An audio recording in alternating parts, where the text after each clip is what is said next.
The PS2 era of video games were just built different, in my opinion. Now, I'm 100% willing to concede that I am looking back on this with a lot of nostalgia and the rose tinted glasses, but I have to say the PS2 era of video games felt special. I'm here now. I'm doing the best I can. Where are you now? Back in the day, a lot of PS2 games were very easy to make. Now, don't get me wrong, they weren't the easiest thing in the world to make, but they were a lot easier to make than they are now. There's less work that needs to go into them, and there's less opportunities for a lot of errors and bugs to happen. With a lot of video games now, they're so complicated and so hard to make, and they take so long to develop that a lot of companies aren't willing to take chances on just any game. Because of how easy the games were to make, video games were so diverse in their variety, their genre, their style, the narrative. There were so many different choices and so many different options that it genuinely felt like video games could do anything. Now, a long forgotten practice, especially amongst a lot of modern video gamers, is the co op couch experience. A lot of people will never understand how personal this felt. To have all of your friends in one room, you're talking, you're joking, you're having a good time, you're passing the controller in between each other, you're all playing a fighting game, a racing game, a sports game. I mean, it didn't matter back then. We played everything. Whether you were playing FIFA, whether you were playing Tekken, whether you were playing Dragon Ball Tenkaichi 3, whether you were playing GTA San Andreas, whether you were playing Def Jam Vendetta, for the people that know, that game was fire. I love Def Jam Vendetta. I miss it so much. But there was so much variety, and playing all of that with your friends, it was such an enjoyable experience. It was so much fun. And I feel like it's something that is sorely missing. They don't really even support couch co-op. Instead, what a lot of games go for is online co-op. And look, I myself am an online gamer. I do prefer that a lot more because I can't always be with my friends.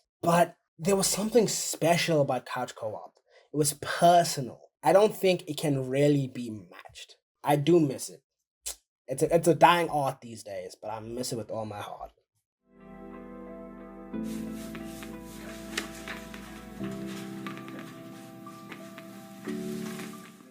Now, going off of the previous conversation that I was having, one of the biggest downfalls of modern day gaming is that a lot of video games feel the same. And that's because, as I said, a lot of video game companies aren't willing to take risks. A risk is just that, a risk. Video games are expensive. They take years to make, and so much production needs to go into this. It's a lot of money and it's a lot of time. So why would you waste all that time and money on a product that you don't know is going to be an instant hit? And I think that's where the PS2 era shined. Games, even though they were in the same genre, felt extremely different. You could have two games telling a very similar story, but how they tell that story be completely different amongst each other. Because back in the PS2 era, they could take risks. If a game didn't work, guess what? It didn't take that long to make another one. So if the concept that they were working on didn't work, oh well, so sad. Let's see if this next game works. And if the game did work, guess what? That game's getting a bajillion sequels. Because goddamn, do they love their sequels back then. But it's understandable because the PS2 era allowed for a lot of variety. It allowed for a lot of experimentation. And it's because of all that experimentation that we have the video games that we have today. The video games that we have today feel extremely solid, and the reason they feel that way is because of countless games iterating amongst each other. Countless games taking certain features that worked in one game and incorporated in theirs, and those games building and building on top of each other to get the games that we have now. There are some features in modern video games that feel extremely natural, and these feel like the only way that these games should be played. Whereas if you go back 10, 20 years ago, you'll find that they did not know what they were doing. Like, some games definitely had it, and others were just chucking things at the wall to see what sticks. It was a wild time. A fun time, but a wild time. Now look, one of the biggest arguments that a lot of people will make as to why games back then didn't really feel that good is because they didn't look very good. My 10-year-old brain thought GTA San Andreas looked extremely realistic. When I look back on a lot of these games, I can thoroughly admit that they don't look as good as I remembered. I'm fully willing to agree. But what these games did have was a certain charm to them. They were so varied in style, they were so distinct, they genuinely felt like you could not find these type of games anywhere else. Every game had its own unique flair that worked for that game. It also did help that a large majority of PS2 games back then was cel shaded, and I'm not gonna lie, it's just aesthetically pleasing personally, but that's just my opinion. I'm just saying. What I also find is that there's this new recurring problem. It's just a me thing, and I fully understand that. But back in the day, especially with the PS2 and PS3 era, a lot of games relied on concept art to make a character. Whereas a lot of the time these days, a lot of video games are just taking actual real life people and then scanning their faces and putting them in video games. And I don't like that. I personally like it when you take concept art and then you turn that concept art into a character. Because what I find ends up happening is that when you put an actual real life person's face in a video game, it feels uncomfortable. It feels almost unnatural. It's so uncomfortable to me because this isn't a movie. I'm fully in control of the characters. I don't like that. When I'm watching a movie, I'm fully able to disconnect myself from the character but still understand and sympathize with the journey that they're going on. When I'm playing a game, I become that character. And when I see that the character and the actual person are diametrically opposed to each other, because guess what? That generally tends to be the case, it feels unnerving. It feels uncomfortable.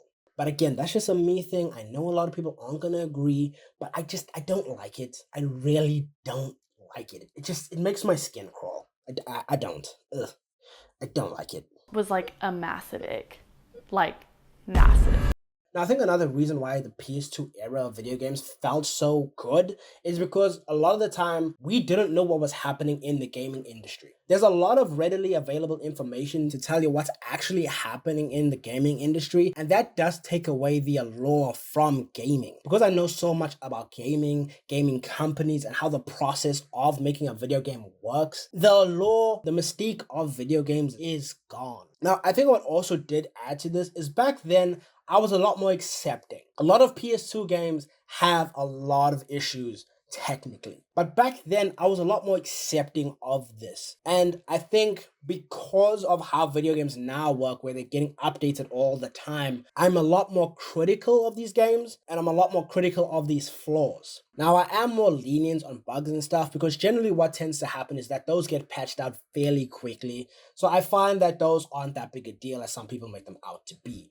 But because of how familiar I am with video games now, it doesn't feel as magical as it did feel back then. Video games felt special in the fact that I didn't know a lot about them. And because I didn't know a lot about them, I was able to just enjoy them for what they are. And I kind of miss it. I'm not gonna lie, I kind of miss it.